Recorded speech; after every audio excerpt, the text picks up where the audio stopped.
ਅੱਛਾ ਵੀ ਵੀਰੋ, ਮੈਂ ਯੂਥੀਆਂ ਨੂੰ ਐਵੇਂ ਚੂਤੀਆਂ ਨਹੀਂ ਕਹਿੰਦਾ। ਕੁਝ ਦੋਸਤ ਮੇਰੇ ਨਾ ਗੁੱਸਾ ਕਰਦੇ ਨੇ ਇਸ ਗੱਲ ਤੋਂ ਕਿ ਯਾਰ ਤੂੰ ਇਸ ਤਰ੍ਹਾਂ ਕਿਉਂ ਕਹਿਣਾ ਹੈ, ਕਿ ਇਹਨਾਂ ਦੀ ਦਿਮਾਗੀ ਲੈਵਲ, ਦਿਮਾਗ ਦਾ ਅੰਦਾਜ਼ਾ ਅੱਜ ਤੁਹਾਨੂੰ ਮੈਂ ਦੱਸਣ ਲੱਗਾ।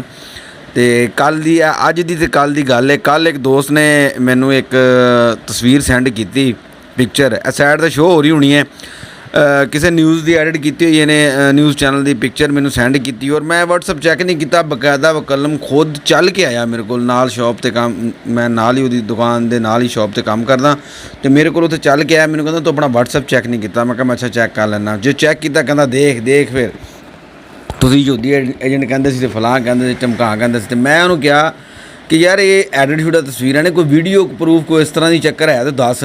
ਕਹਿੰਦਾ ਉਹ ਖਾਨ ਦੇ ਖਿਲਾਫ ਵੀ ਅਤੇ ਉਹ ਫਲਾਂ ਦੇ ਖਿਲਾਫ ਵੀ, ਅਤੇ ਵੀਡੀਓ ਵੀ ਜਿਹੜੀਆਂ। ਮੈਂ ਕਿਹਾ ਮੈਂ ਅੱਜ ਤੱਕ ਇਸ ਤਰ੍ਹਾਂ ਤਸਵੀਰ ਕਦੀ ਨਹੀਂ ਸ਼ੇਅਰ ਕੀਤੀ, ਕਿਉਂਕਿ ਤਸਵੀਰ ਤਾਂ ਐਡਿਟ ਹੋ ਜਾਂਦੀ ਹੈ, ਲਿਖੀ ਜਾਂਦੀ ਸਾਰਾ ਕੁਛ, ਅਤੇ ਵੀਡੀਓ ਵਿੱਚ ਵੀ ਪਤਾ ਲੱਗ ਜਾਂਦਾ ਕਿਹੜੀ ਐਡਿਟ ਹੈ ਅਤੇ ਕਿਹੜੀ ਯਾਨੀ ਕਿ ਓਰੀਜਨਲ ਹੈ।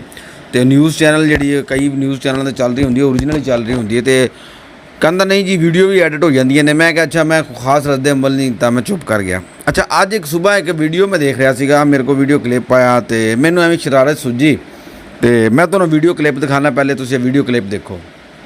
1 साल पहले इसी जज को ये लंदन में खड़े होकर जूते मार रहे थे और 5 जजों की कीमत उन्होंने 25 करोड़ रुपए लगाई हुई थी कि जज फॉर सेल, समझ रहे हो आप, समझ रहे हो, इनको जूते मार रहे थे। जब इनको कहा था वो जस्टिस साहब हैं, कोई फैसला सोच के किया होगा कि नहीं, हला सानू खान दस देता है। चंद दिन 1 साल दोबारा गुजरा है, उसी जज को वालिद मोहतरम का दर्जा, उसके लिए अब कंपेनें चलाई जा रही हैं। आखिर हला हम कह रहे हो ये वही जस्टिस है कि हला।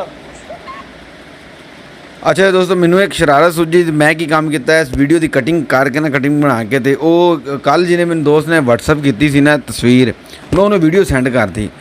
ਹੁਣ ਵੀਡੀਓ ਸੈਂਡ ਕਰਨ ਤੋਂ ਬਾਅਦ ਉਹਦਾ ਦਿਮਾਗ ਦਾ ਔਰ ਦਿਮਾਗੀ ਤਵਾਜ਼ਨ ਔਰ ਲੈਵਲ ਤੁਸੀਂ ਦੇਖ ਸਕਦੇ ਹੋ। ਹਰ ਯੂਥੀ ਦਾ ਤਕਰੀਬਨ ਇਹੀ ਹੈਗਾ ਵਾ, ਦਿਮਾਗੀ ਤਵਾਜ਼ਨ ਅਤੇ ਦਿਮਾਗੀ ਲੈਵਲ।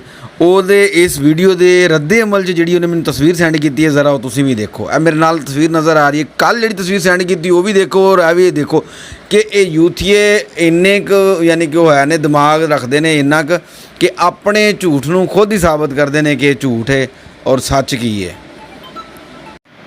ਅੱਛਾ ਬਈ, ਮਾਜ਼ਰਤ, ਇੱਕ ਕਾਲ ਆ ਗਈ ਸੀ ਦੋਸਤ ਦੀ, ਅਤੇ ਮੈਂ ਕਾਲ ਸੁਣਨ ਲੱਗ ਪਿਆ ਸੀ। ਅਤੇ ਖੈਰ ਵੀਡੀਓ ਵੀ ਐਂਡ ਹੋ ਗਈ ਹੈ। ਤੁਸੀਂ ਦੇਖਿਆ ਕਿ ਇਹਨਾਂ ਦਾ ਦਿਮਾਗੀ ਲੈਵਲ ਅਤੇ ਦਿਮਾਗੀ ਤਵਾਜ਼ਨ ਕਿਸ ਤਰ੍ਹਾਂ ਹੈ। ਅਤੇ ਮਸਤ ਰਹੋ, ਇੰਜੋਏ ਕਰੋ। ਵੀਡੀਓ ਚੰਗੀ ਲੱਗੇ ਤਾਂ ਸ਼ੇਅਰ ਤੇ ਜ਼ਰੂਰ ਕਰਨਾ, ਚੈਨਲ ਨੂੰ ਸਬਸਕ੍ਰਾਈਬ ਜ਼ਰੂਰ ਕਰਨਾ, ਔਰ ਦੋਸਤਾਂ ਨੂੰ ਵੀ ਸ਼ੇਅਰ ਕਰਨਾ ਕਿ ਇਹਨਾਂ ਦਾ ਦਿਮਾਗੀ ਲੈਵਲ ਕਿਸ ਤਰ੍ਹਾਂ ਹੈ।